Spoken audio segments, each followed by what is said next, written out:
Yeah, we want to talk about tools that we use for security research. Security research is ultimately a key aspect of development. There is really no separation between writing code and writing safe code.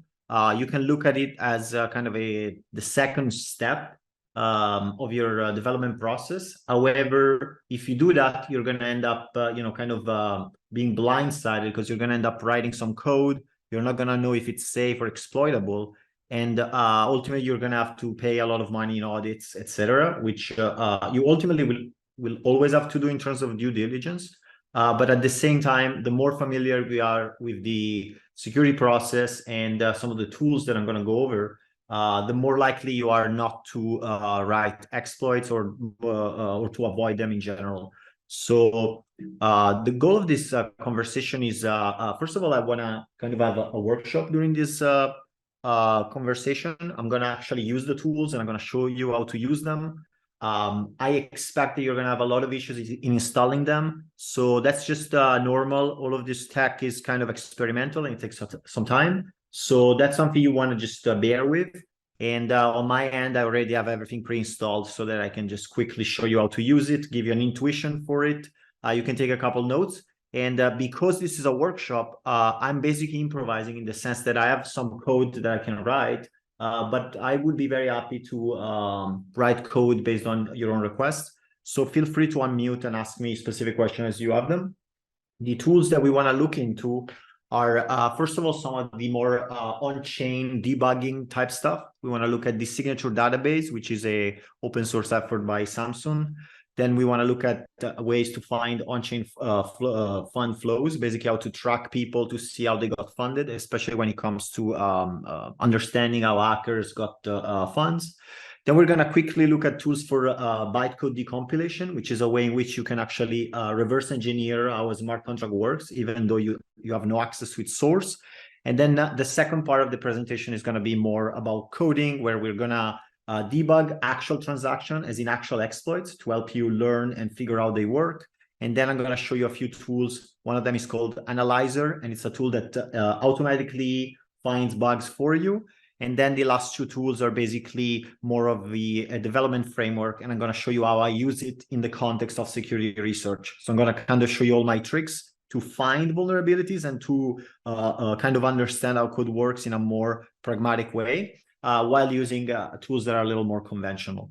Again, if you want to unmute and ask a specific question, feel free to. Otherwise, we're going to look at the first tool, which is on openchain.xyz on /signatures. And so this is something that is going to be fairly useful in general.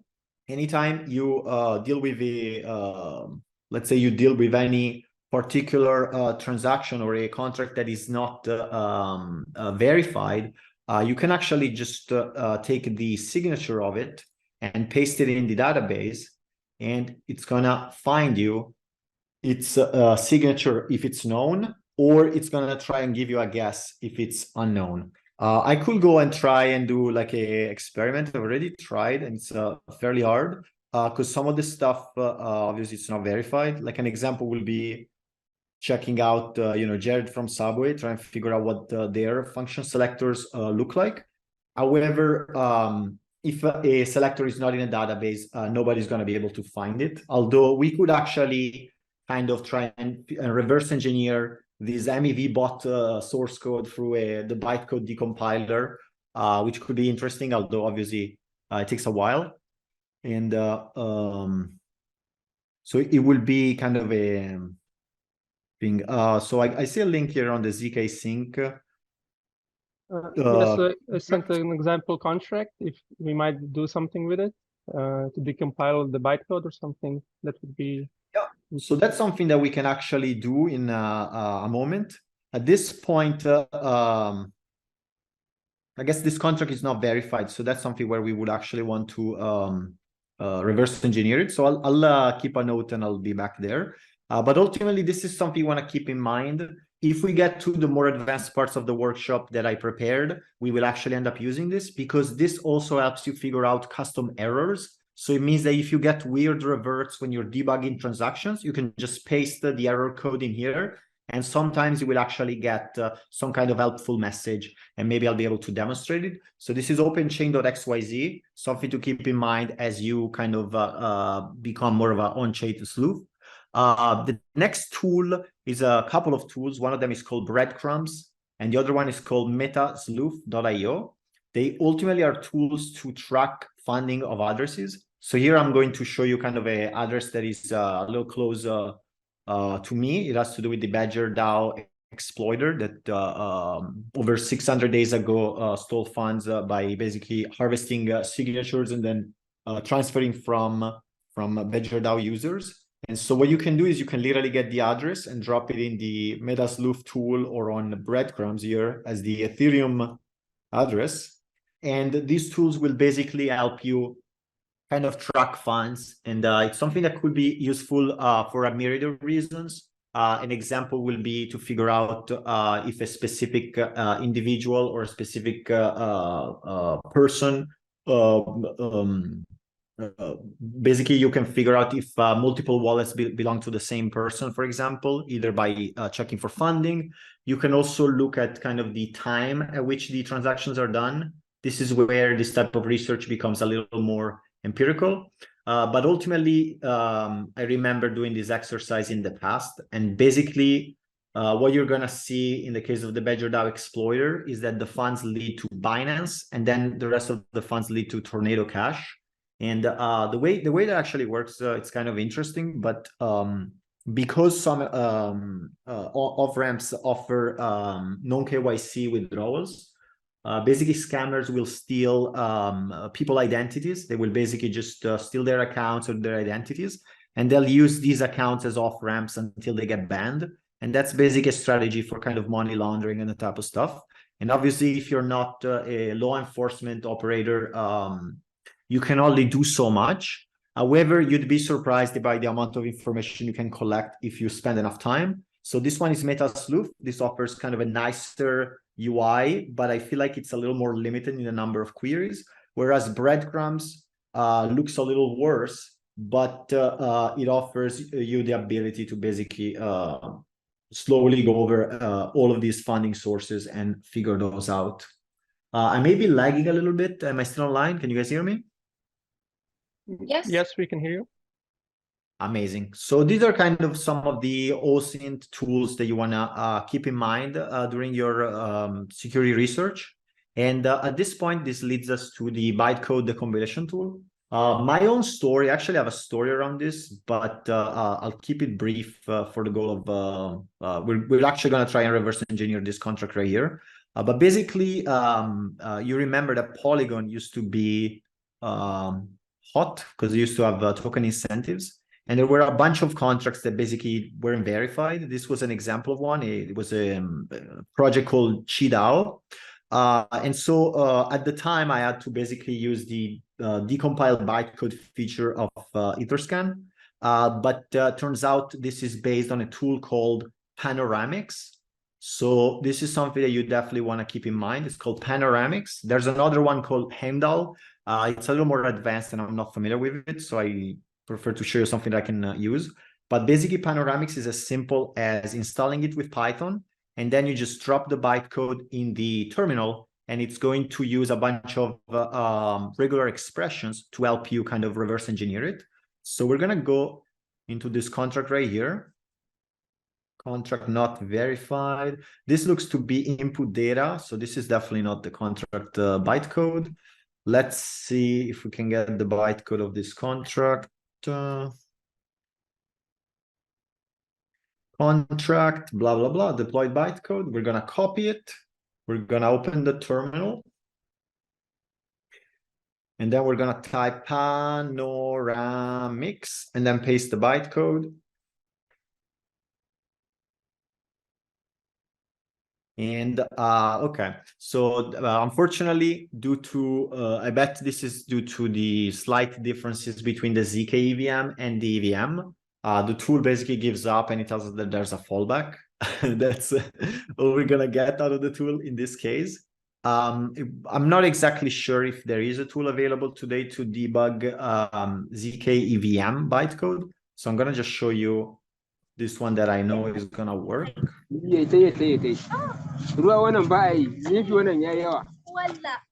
If you can, Alex, to mute. Asanata, you're unmuted. Can you Because please I don't mute? have host. I don't have host rights, so that's why I can't mute. Let me. There we go. Thank you. Yeah. So okay. So basically, let's see what we got. We're gonna run panoramics, and then we're gonna paste the bytecode.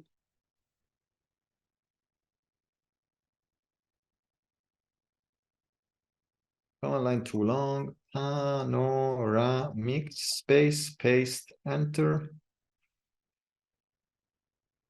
And so it seems like the tool is giving up a little early. That's unfortunate. That's kind of the reality of some of these tools. I could show you the crazy way in which you will continue debugging this, which will be by separating the codes. There's another website called evm.codes that can help you do that. You know, for the sake of time, I'm not gonna spend a lot of time on this. But suffice to say that if you become sufficiently acquainted with some of the contracts at this level, you are typically able to figure out the majority of contracts, just because they tend to have similar patterns. So another exercise that I was doing was actually looking at the Euler finance exploiter, which is something I wanted to show for the for this other tool, which is a tool related to debugging transactions. But before I get to that, let me just show you how on mainnet, on a contract that I already know was reverse engineered, we can actually have a quick chat about such a contract. So I'm just gonna click this contract that is related to the Euler exploit. And you can see that there's a bunch of options. There are multiple options, but ultimately, this is based on the Panoramics decompiler, which is a Python decompiler. And what you'll find here is you can see that we have a destroy function that basically has our coded checks. So these are kind of, anytime you look at kind of this structure, you want to think about whether there's the possibility of, you know, performing arbitrary data. So we're going to assume that these addresses are basically the exploiter addresses, but they may also not. They may also be flash loan contracts, such as the A token or something else. In this case, it seems like it's just the exploiter contracts. But that's something to keep in mind, because a very common mistake that people make is they don't protect their flash loan callbacks. And so that's something where you could actually, you know, in a hypothetical world, we could have hacked the Euler hacker through that. So it's something to keep in mind. That said, if you're familiar enough with low-level opcodes, or sorry, low-level opcodes, you're going to eventually be familiar with this, because ultimately this is checking the caller, which is an opcode to know who's the message of sender. Then you can see that we have a few requires, which are translated instead of having, you know, the classic if revert type structure. And then you're going to see your classic call, gas, etc., which are ultimately the opcodes you should be fairly familiar with. And if you're not, my favorite resource is called evm.codes that can help you figure out all of the opcodes and figure out how they are coded on basically either in assembly or in pure bytecode. So that's something that can help you when it comes to figuring out how a contract works. And I thought that was kind of the interesting side. This is more of the kind of the side where I'm less familiar with, but at the same time, it's something that you want to know, so that if the occasion arises, you can still do a little bit debugging, or you can at least, you know, adapt to certain situations. I'm gonna check if there's any question in the chat. Seems like we don't. So the next tool that I want to show has to do with reverse engineering transactions. You probably had this experience where there's an exploit, there's a transaction going on, but nobody quite knows what happens. What's happening. And from my experience, you can have, there's a few really good Telegram groups that are going to warn you about exploits that are happening, but very few people can, instantly see a transaction and determine what the exploit is. So that's where a tool such as Falcon, this is called falcon.xyz, a tool such as Falcon comes in help. So in this case, I got the Euler exploit transaction. I'm gonna go through it. And if you have any question about it, let me know. Or if you want me to debug a specific transaction, that could also be interesting. That said, these are very fairly complicated exploits, or at least they're fairly involved. But I thought I'd show you something that I actually did at the time when it happened in order to teach myself that type of stuff. So feel free to unmute and ask me a question if you have them. Otherwise, as you can see at the top, we have basic informations. This is something that you should be familiar with from most block explorers. Okay, I'm not sure what this is. This yellow arrow. This is so weird. It looks like you draw it on the screen, but who knows? Yeah, this guy. Wow. Yeah. All right. So anyhow, this is nice, but ultimately doesn't really tell us much. So, but this view right here is a really important one. It basically shows you the changes of value between multiple addresses. And in this case, we can see that the exploiter got 8 million DAI, and we can see that the Euler token contract instead lost 8 million DAI. And so the second you see something like this, that some value was lost and some value was gained, that should alert you that something has happened. And then we can see this Euler exploiter contract A0B3, where we see a massive increase in value, in this case $259 million. But we still have to figure out exactly what happened here, because as you can see, these are called D DAI and E DAI. The E DAI is the Euler supply token, and the D DAI is the Euler debt token. So if we were to subtract these values, we will, I guess we will reach something like 12 million, $13 million. And so we want to, like, the story is definitely at this point that this contract lost funds and this address gained funds, but everything else is still up in the air. And again, feel free to drop a question if you have it. But this is just the start. From my experience, this gas profiler is not something you would use. It doesn't really tell you much because we're not trying to optimize, so you can skip it. And then in terms of state changes, it can be sometimes useful to check this. But this will ultimately just corroborate our theory that some value was sent to this Euler exploit contract 1. And so that's where we get into more of the nitty-gritty of our reverse engineering. And this is kind of what you will see normally. You basically just see that a call was performed. And the first call we see is on the Aave landing pool for flash loan. And we can see that the asset that was loaned was DAI. So at this point, we know that a kind of a single token operation was done. The DAI was borrowed. We can see that it was a call to flash loan was done. Delegate call. If you're not familiar with this, the reality of this is simply because the landing pool is an upgradable contract. And so it's delegate calling to this. So this doesn't give me, at least to me that I know what I'm looking at, it doesn't give me any additional information. Whereas we're going to start looking into some more salient stuff here. We can see that the Euler exploit contract 1 was called by the ADAI via the execute operation function, which is the callback of a flash loan. Again, if you're not super familiar, just unmute. But ultimately, we're just receiving a flash loan of DAI, and we're calling this execute operation.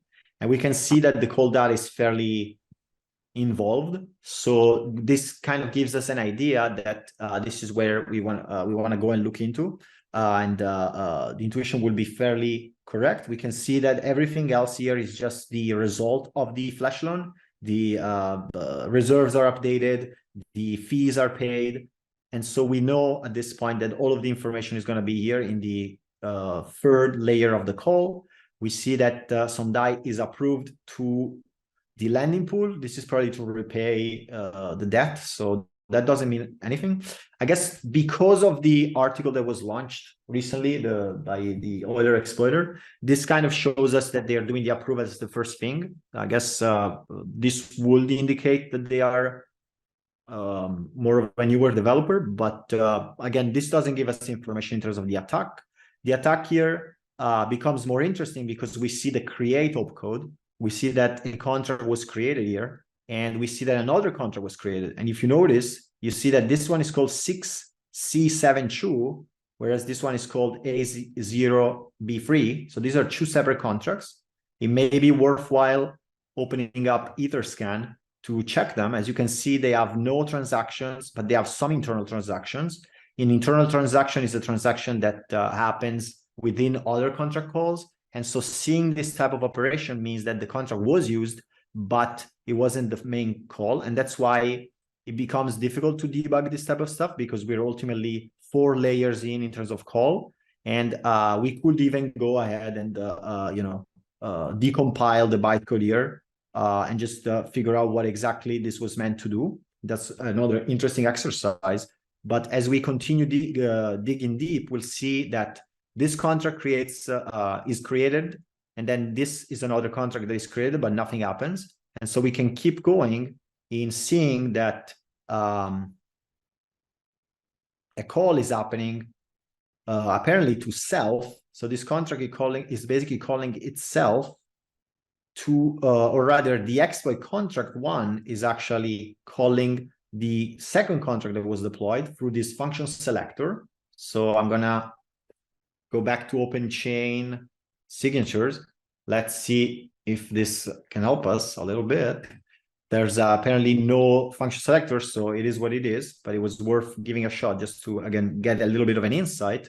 But ultimately, we'll see that what's going to happen here is that the contract is basically approving to the Euler token and providing tokens, and then it's calling the vulnerable function donate to reserves, which allows the contract to self-liquidate. And then what's going to happen here is that the a liquidation call is going to be performed by the other account, the other contract that was created. And so this basically turns out to be kind of a classic double contract setup, where one contract takes the debt, the other contract liquidates it as a way to self-liquidate and profit from the liquidation premium. And that's why it's such an interesting and the numbers don't tell the whole story. It's because in order to generate this surplus of 8 million here, a lot of other stuff had to be moved, etc. But if you check, basically $12 million had to be moved, and then about 8 million were funneled away from that contract. So hopefully this shows you kind of an insight in terms of security research. Do you have any questions at this point, or would you want me to check a specific transaction? Otherwise, I guess I can go into the next tool. I think we're good. All right. And obviously you can do this for any other situation. I'm not sure if we can remove this drawing, but basically the next tool is going to be the analyzer. I believe I have a repo set up with it. The analyzer is an open source tool that uses regex as well as AST, abstract syntax tree, to find some common vulnerabilities. It was created by the Code4Rena community. Specifically, it was started by Bytecode, and you can see the contributors here. We got Dravi, Cephas, me, Pierre Colau, and Zakosh. And basically, we all contributed a bunch of selectors in the form of either regex or in the form of AST as a way to kind of find these known bugs, as a way to prevent them from happening. So if you ever find yourself doing either an audit or a security review or a security contest, I would advise you with using this tool and running it on your code as a way to avoid effectively paying for somebody else running the tool, because it's going to find a few bugs that you want to avoid, and you really don't benefit from paying somebody to run the tool for you. You will be better off just using the tool yourself. So that's kind of the all right. So that's kind of the idea behind the tool. Let me show you how to run it. You basically just download it via git clone. It's a TypeScript repository, so you just yarn, and then to run it, you can yarn analyze. So let me see if I can find my own instance of analyzer. There we go. You have a contracts folder right here. And so you could drop a file and it's going to basically produce a output. So in this case, I'm going to type yarn, analyze, contracts, example, test.sol. And it's going to basically generate, it seems like it broke. Let me see. Let's try with the folder instead of the file. And you can see that it's going to figure out the contracts that are available, and then it will basically produce a report. Some of the findings are not super accurate. However, you really don't benefit much from not using it. So my advice is to always run it before doing a security exercise, just as a way to get some ideas. Another popular tool that is very similar to this one is called Slither by Trail of Bits. It's at critic/Slither. And it basically does a very similar thing in terms of finding specific vulnerabilities. This one is really good for reentrancy. It has a lot of neat stuff that was added very recently. So it's something that, again, you could run before paying somebody to do a proper audit or a security review, just as a way to kind of iron out your code base. And so those are kind of the basic level tools. And so now I'm going to get into actually writing code to effectively find bugs or explore bugs, etc. And I'm going to basically be using these two tools. One is Foundry, the other one is Brownie. From my experience, most people will advise with using Foundry going forward as a developer, and I agree with that. However, what I'm going to show you is kind of where Foundry stops being as efficient and where I would rather use a tool such as Brownie to effectively figure out what my proof of concept is going to look like.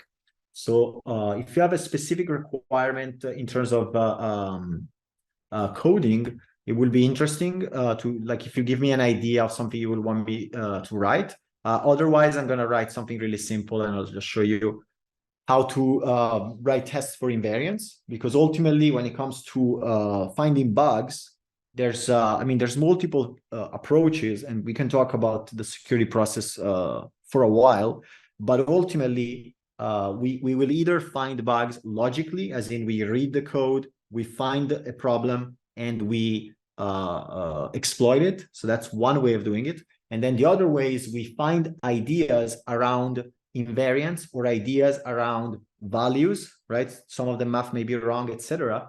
And then we write through Foundry, for example, we basically write a brute force tool that is just going to try all of the options in order to find a way to break it.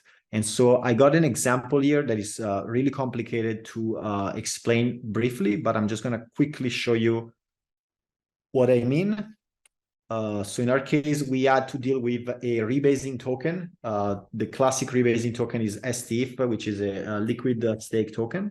And it has this set of function called get shares by pooled if, get pooled if by shares, etc. And so we basically wrote this fake token for which we can increase the balance, we can reduce the balance, we can mint tokens, and basically we can simulate doing all of these operations.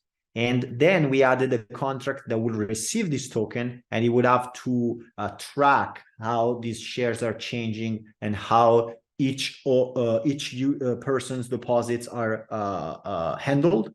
And so once you write something like this, which is effectively kind of a chunk of code that is just supposed to deal with rebasing, then one of the best ways to attack it is to basically fuzz it. And the way fuzzing works in Foundry is you simply write your test functions by passing in parameters. So anytime your test functions have parameters, these are going to be automatically fuzzed for you. And this allows to effectively run a bunch of operations and a bunch of checks against random values, which will give you further confidence that the code is safe on one end. And if you're trying to instead find an exploit, it's going to make it more likely that you actually find the specific value for which the math breaks. So I'm gonna go in Forge. You will set this up by typing Forge init after you install Foundry. And then we have a Foundry toml file for which we will basically just add the fuzz runs equals to, let's say, 1,000 or 10,000. That way we will have at least 10,000 runs in our fuzzer. And then in terms of the source code, in this case, we have a counter. I feel like something more interesting could be a balance, for example. So we would have something like total supply. And then we would have a function deposit, which receives an amount. And anytime the amount is deposited, we will increase the total supply by amount. So this is really the simplest example that I can offer you, which will be a public function that returns nothing. And we'll just call it, I guess, vault. And then we're going to go in the test file. We'll rename it for good measure as well. And as you can see, the test file has multiple aspects. There is the, I guess this will be the vault test.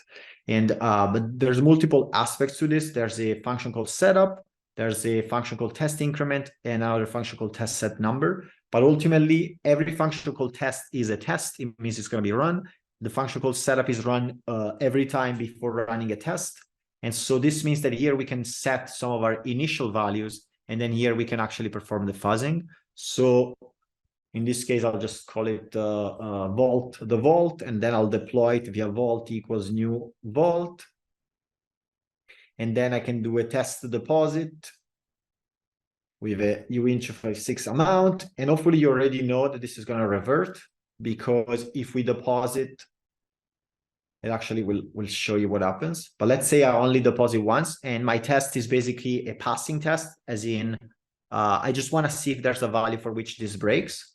All I'm going to do at this point, once I wrote it, is open up the terminal and just Foundry test. And I can have 5 Bs for verbose. I guess I need to do Forge test.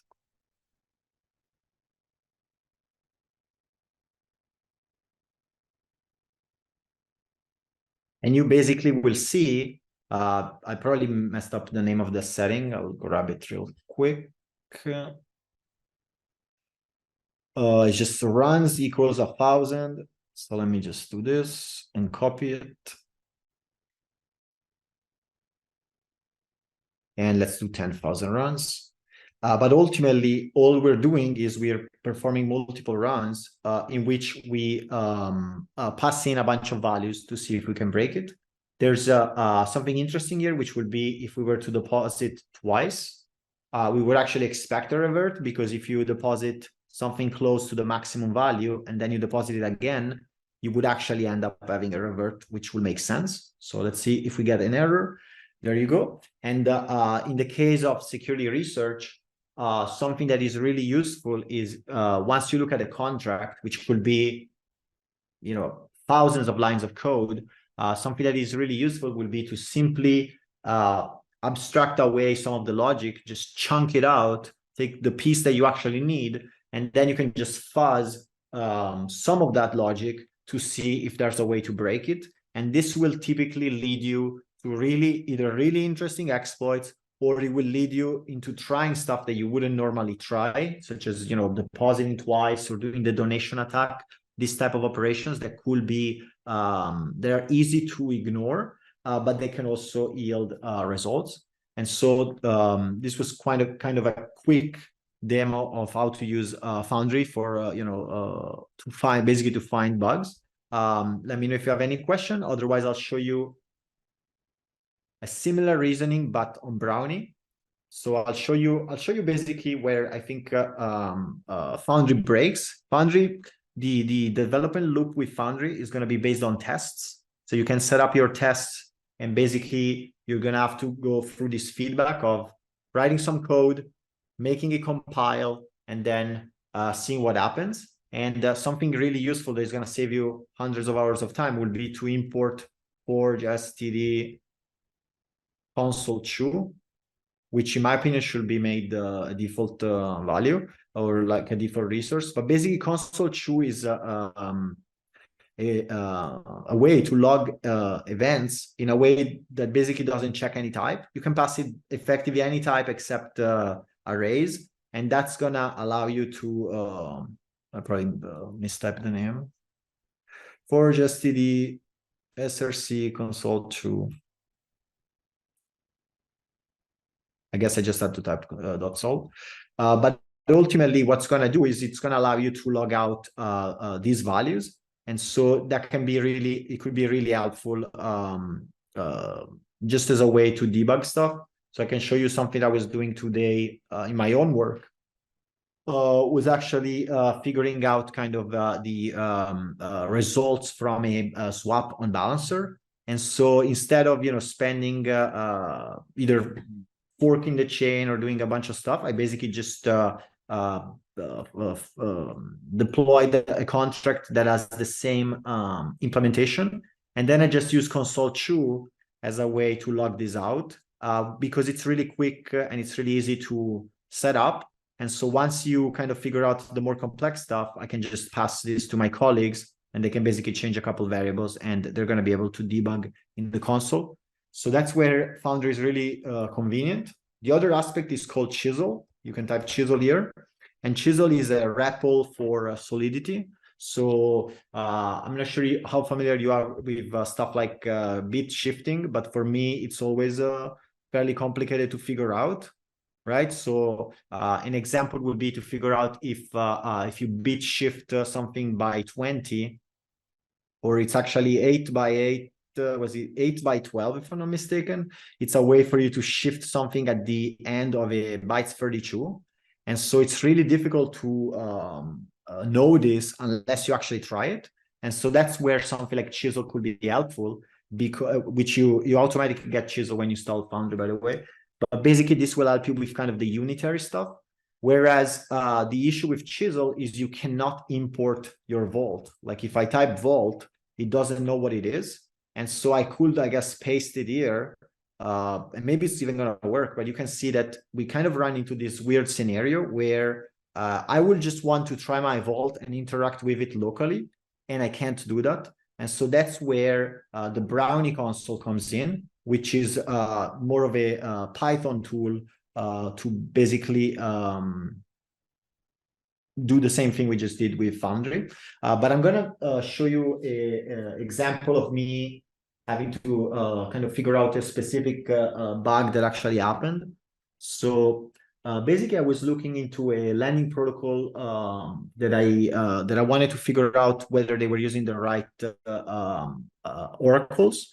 And so something that you can do with Brownie that it's really hard to do in other scenarios is you can spin up a, let's say I need to debug a oracle. So I'm going to go on data.chain.link. And I'm just going to grab an oracle here, let's say the ifusd oracle. So there are many ways in which you could query its value, right? You can just go here, grab it, go on Etherscan, etc. But let's say I needed to interact with this and I'm writing my own oracle, as in I'm writing a way to digest this value. One way in which you will continue this is by copying a value and then just writing something in Chisel or something. But a way to interact with the contract as you are kind of building your own will be to do something like this with Brownie, where we know that the function we want is called, let's say we want the latest answer, which we can frown upon, but let's just say we want the latest answer here.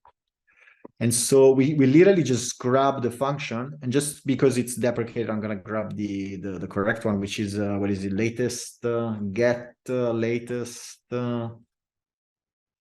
round data. So let's say I need to grab this function. All I'm going to do is I'm going to copy this interface. I'm going to paste it as a contract here as cl.sol. I'm going to create a contract. And basically, I'm just going to paste this as a contract instead of as an interface, you can see that it ends with curly braces as if it had a function body, but it doesn't. And I'm just going to need to grab a quick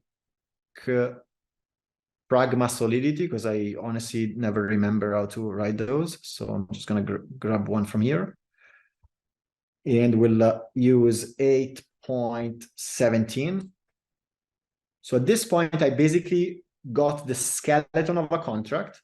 And then I'm going to go on Brownie and I'm going to type Brownie console network mainnet fork. And it's going to compile the contract as the actual contract. And for some reason, I don't have any Fura keys, so that may be an issue. Which I guess what I'm going to do is I'm going to just show you via the console locally. But ultimately, what's going to happen here is that I can basically deploy my own contract, or in the case of a contract that is already deployed, I will basically be able to grab the address and say that the contract is, let's say, feed is equal to contract at, and then I'm going to paste the address here.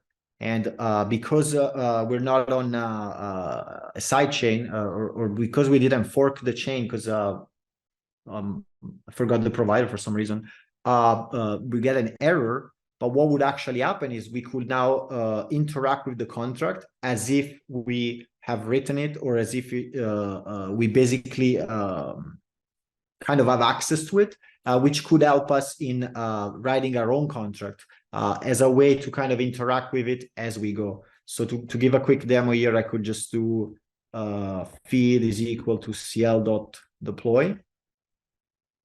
And I will just deploy it from my administrator account, which is automatically assigned to A0. And basically by doing this, I can now call the function latest round data, which should return 0 values.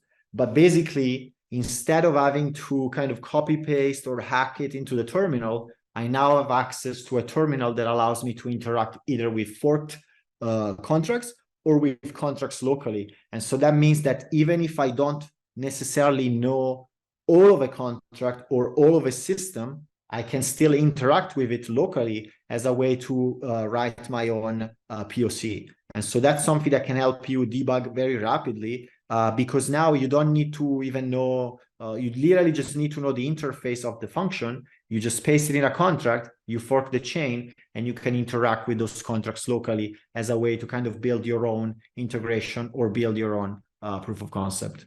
And so that hopefully helps you kind of with this overview of all of these tools that you can use. I'm gonna briefly mention Pyrometer as well, which is a tool that has been recently shipped in beta, and it basically is a bound tool. It means that it figures out the limits of a specific values for specific variables, and this is something that can be really useful after you've done kind of a more superficial due diligence, because this can help you both figure out kind of the state machine or the specific states that you haven't considered in your code base. And then the other thing it can help you is just figure out if some risky or odd values can be inserted into these functions. And so this is a tool a little more sophisticated. It can also get really overwhelming if you use it on a big code base, but it's also something worth trying, especially if you are either at the end of your security exercise, or if you're looking for more ideas in terms of values that you haven't checked, or in terms of possible states for the final state machine. I wanted to also mention all of the work done by Trail of Bits, specifically Echidna, Manticore, and Slither. From my experience, again, Slither is really good to get some initial ideas. It's more of a newbie tool, but it's expanding with the plugins. So if you're going to use the plugins, it's really good. Whereas the base tool is more for beginners. Manticore is more of a symbolic execution tool, so it's super advanced. Personally, I don't use it.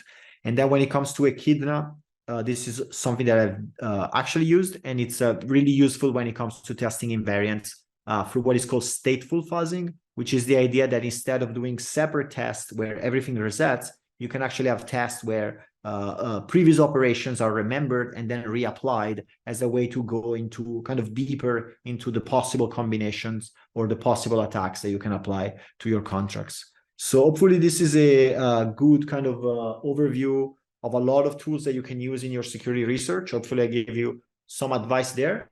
If we have any question, I'm gonna answer those. And hopefully you enjoyed the presentation tonight. Thank you so much, Alex, for this amazing workshop and not just presentation. It's amazing. Do we have questions from the audience? Nino, Esteban, or Sinaver? Yes, thank you, Alex. It was wonderful. You use a Foundry. Is there something like Foundry in Hard Hat, or it doesn't exist for fuzzing, for example?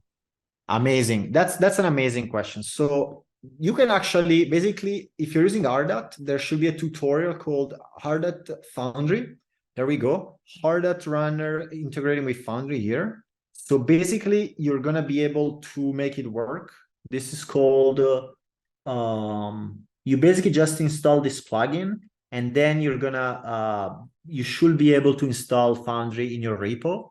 And you basically will be able to run Foundry and Hardhat in the same repository. So they are compatible.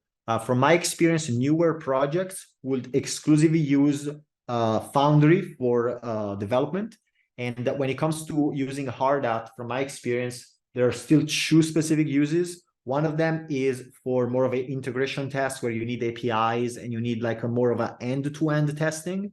And then the second use case is if you're going to run simulations in your own browser. Whereas if you're using it just as a developer tool to write your own contracts locally, you may want to try writing your newest project on Foundry, just like a new one. And then you could also simply add the fuzzing of Foundry in your Hardhat project by installing this plugin and just following the guide here on Hardhat Runner, Hardhat, and Foundry. Okay, thank you.